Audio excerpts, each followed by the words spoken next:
नमस्कार, बहुत स्वागत है आपका। आप देख रहे हैं धर्मा सरमार। बैसाख माह की पूर्णिमा 26 मई 2021 को मनाई जा रही है और इस पूर्णिमा तिथि को चंद्रमा का पूजन एवं व्रत करने के साथ भगवान श्री हरि की पूजा करने का भी विधान है। तो आइए जानते हैं बैसाख माह की पूर्णिमा तिथि के दिन कैसे पूजा करेंगे।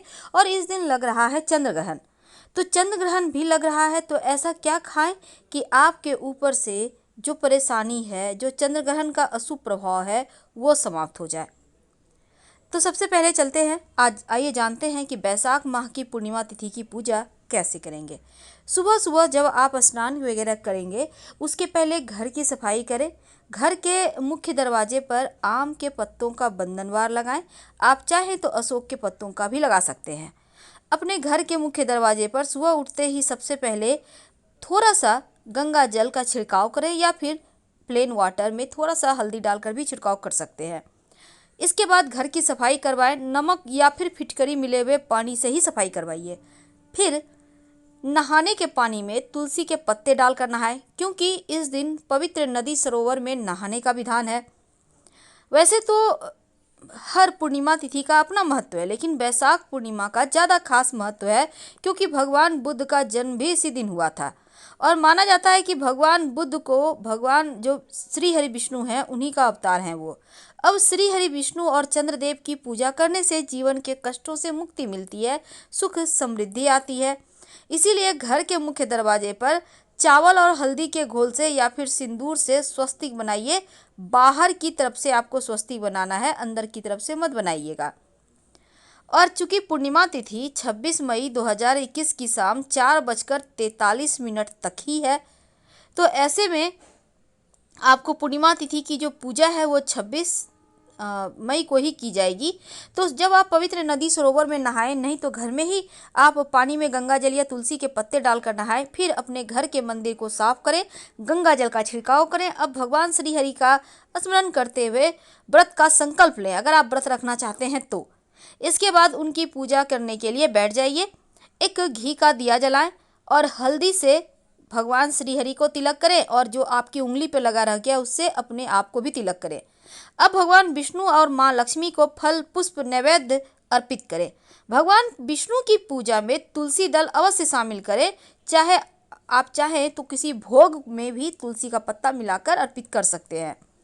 जब पूजा पूर्ण हो जाए तब आरती कीजिएगा, लेकिन हल्दी की गांठ 2 गांठ कम से कम श्री हरि के चरणों में जरूर अर्पित करें। पहले से आपने अर्पित किया हुआ है तो उसी को फिर से आप धूप दीप दिखा सकते हैं, कोई दिक्कत नहीं है। तो भगवान विष्णु को इस दिन सूखा प्रसाद भी अर्पित किया जाता है, जैसे कि आटे या सूजी को भून कर बनाया गया प्रसाद भोग लगाइए, या फिर आप धनिये की पंजीरी बनाकर भोग लगा सकते हैं। आप पंचामृत का भी भोग लगा सकते हैं, लेकिन जो भी भोग लगाएंगे उसमें तुलसी का पत्ता जरूर डालें। चंद्रोदय होने के बाद चंद्रमा की पूजा करें, अर्घ्य दें, फिर व्रत का पारायण करें अगर आपने व्रत रखा है तो।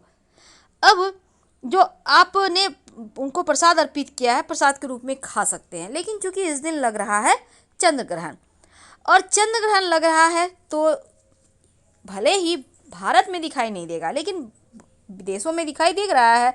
तो कौन कौन से देश में देखा जाएगा, क्या सावधानी रखें और क्या खाएं। देखिए, सबसे पहली बात तो जो ये चंद्र ग्रहण है ये लग रहा है 26 मई को दोपहर 2:17 पर भारतीय समय के अनुसार, और समाप्त होगा शाम 7:19 पर।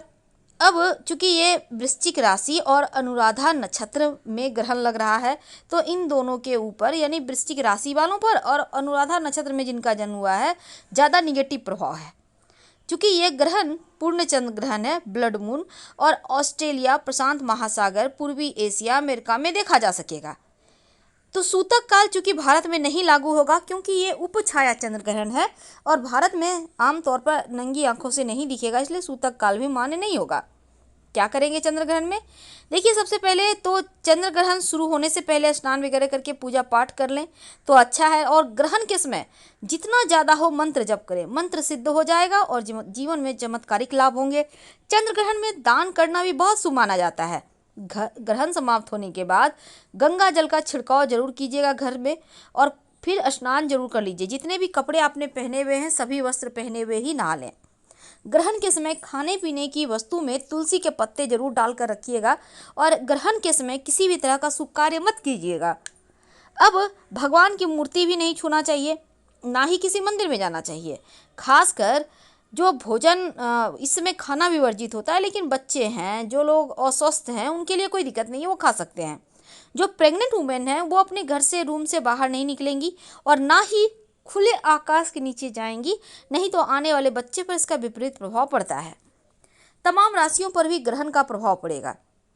देखिए मेष वालों, आपकी आर्थिक स्थिति बढ़िया होगी, लाभ आएगा, लेकिन स्वास्थ्य का ध्यान रखिए। वृषभ वालों, आर्थिक स्थिति सुधार होगी, धन भी आएगा, अपना मकान, भूमि, भवन, वाहन का सुख है, लेकिन वैवाहिक जीवन में टेंशन है।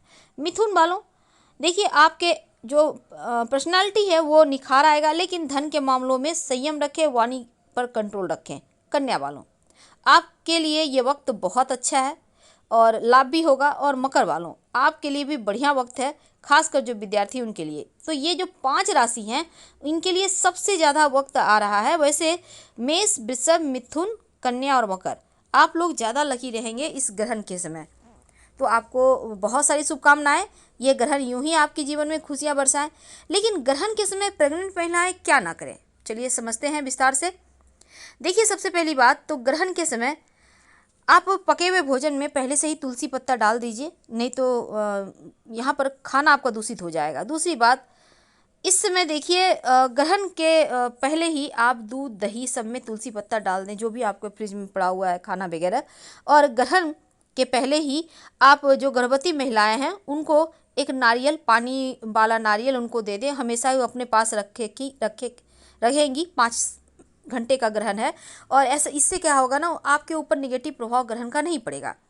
और किसी भी तरह का झगड़े, लड़ाई, वाद विवाद आप बिल्कुल भी मत कीजिए। इस समय ग्रहण के समय कुछ कार्य नहीं करना चाहिए, जैसे कि तेल लगाना, भोजन करना, पानी पीना, सोना, बालों में कंघी करना, स्त्री पुरुष संबंध बनाना, कपड़े धोना।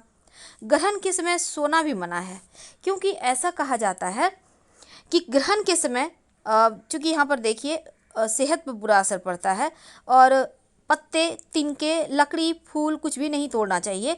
कोई भी शुभ या नया कार्य की शुरुआत भी नहीं करना चाहिए। स्कंद पुराण कहता है कि ग्रहण के समय किसी दूसरे का अन्न नहीं खाना चाहिए और नहीं तो 12 वर्षों से एकत्र सब पुण्य नष्ट हो जाते हैं। ऐसा भी माना गया है कि गर्भवती महिलाओं को सूर्य या चंद्र ग्रहण भी नहीं देखना चाहिए। इसका दुष्प्रभाव आपके गर्भ में पल रहे शिशु पर पड़ता है, इसलिए आपको कैंची, चाकू, छुरी, सुई, धागा, ताला, चाबी वगैरह इस्तेमाल नहीं करना चाहिए। और ग्रहण के समाप्ति के बाद तुलसी का पत्ता जरूर खा लीजिएगा, ताकि आप सभी के ऊपर जो निगेटिव प्रभाव है उससे आप बचे रहें। और जितने भी कपड़े हैं पूरे कपड़े पहनकर नहा लें सर से। धन्यवाद।